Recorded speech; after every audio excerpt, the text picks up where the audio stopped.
जो शायद अपनी इच्छा से दूं वो आपको अच्छा लगे लगे नहीं लगे, पसंद आए आए नहीं आए कोई भरोसा नहीं है।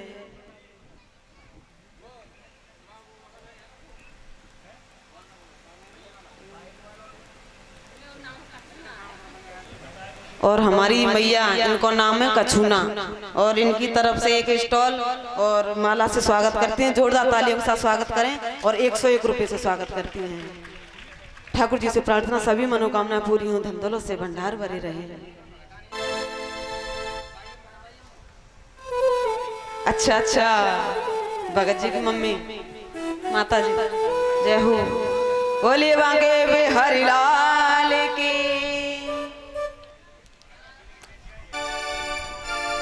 और महाराज जी का भी यानी फेंटा बांध करके स्वागत सम्मान कर रही है। जोरदार तालियों के साथ स्वागत करें।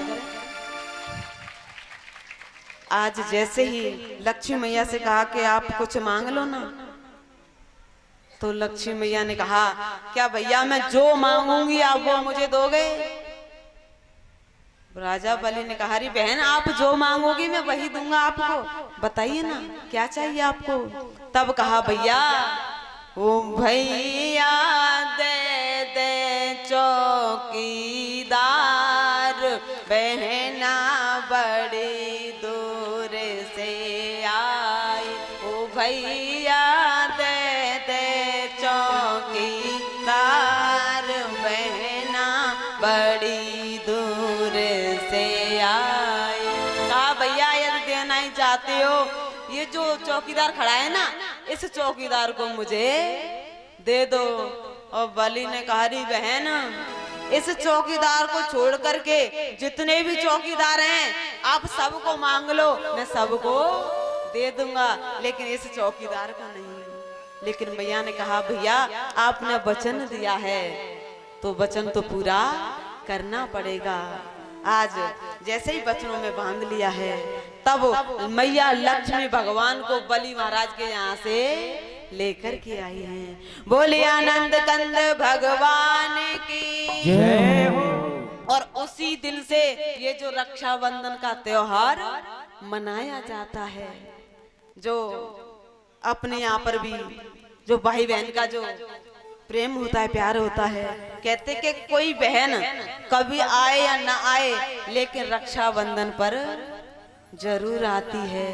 हर बहन इंतजार क्या करती है कि अब क्योंकि अब भी रक्षाबंधन आगे आएगा ना, क्योंकि सावन आएंगे तो रक्षाबंधन भी हर बहन इंतजार क्या करती है। और ये जो सावन का महीना है ना इसको यानी कि सतयुग का महीना कहा जाता है।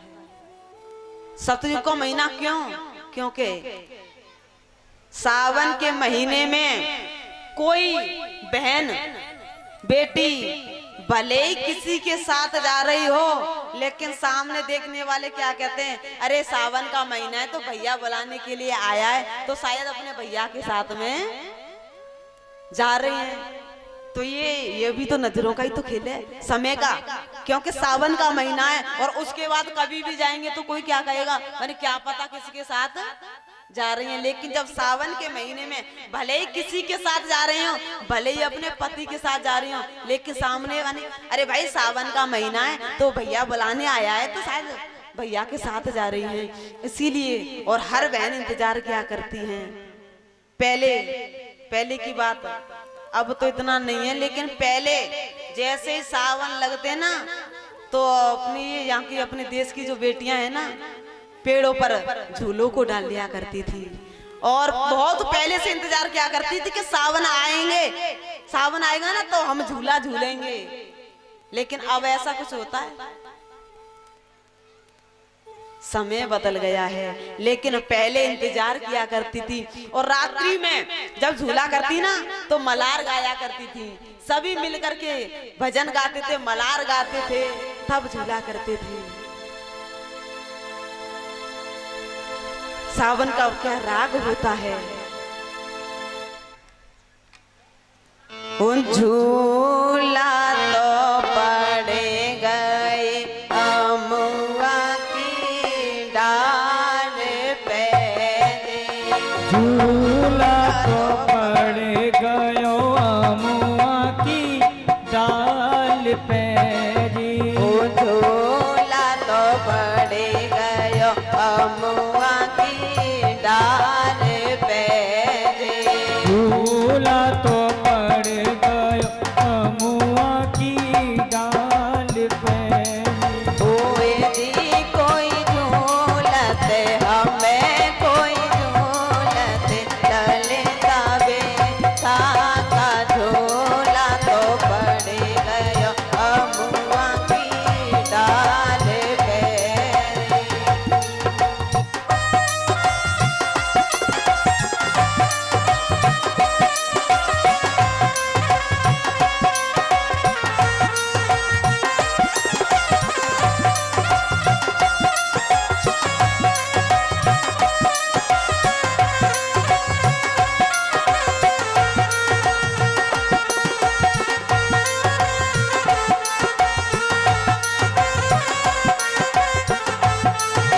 जब ये सावन पहले सावन आते थे तो ये यहाँ की जो अपने भारत की जो बेटियां हैं ना, अच्छा पहले अपने देश में चकबंदी आती थी, जानते हो चकबंदी?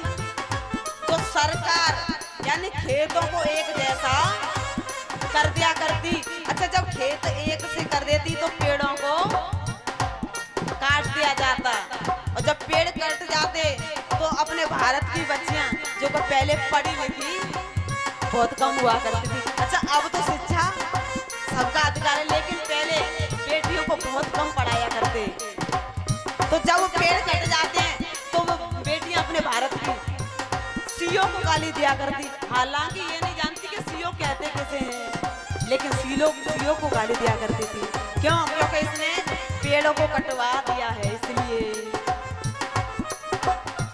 अरे बहना सीओ को जइयो सत्या नाच चकबंदी लायो देश में। मेरी बहना सीओ को जइयो सत्या नाच चकबंदी लायो देश में।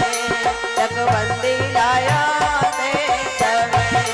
चकबंदी लायो देश में। अरे बहना सीओ को जइयो सत्या नाच चकबंदी लायो देश में। क्यों? क्योंकि अब जब पेड़ ही नहीं बचेंगे तो हम झूला किस पर डालेंगे, कैसे झूलेंगे? पहले माहौल भी कुछ अलग था, लेकिन अब ऐसा कुछ भी नहीं है। सावन आ जाए और ये भी नहीं पता चलता कब आता है कब, लेकिन पहले कितनी तैयारियां करती थी बहन बेटी। बोले आनंद कंद भगवान की। ये जो बलि महाराज है ना, ये दैत्यों के राजा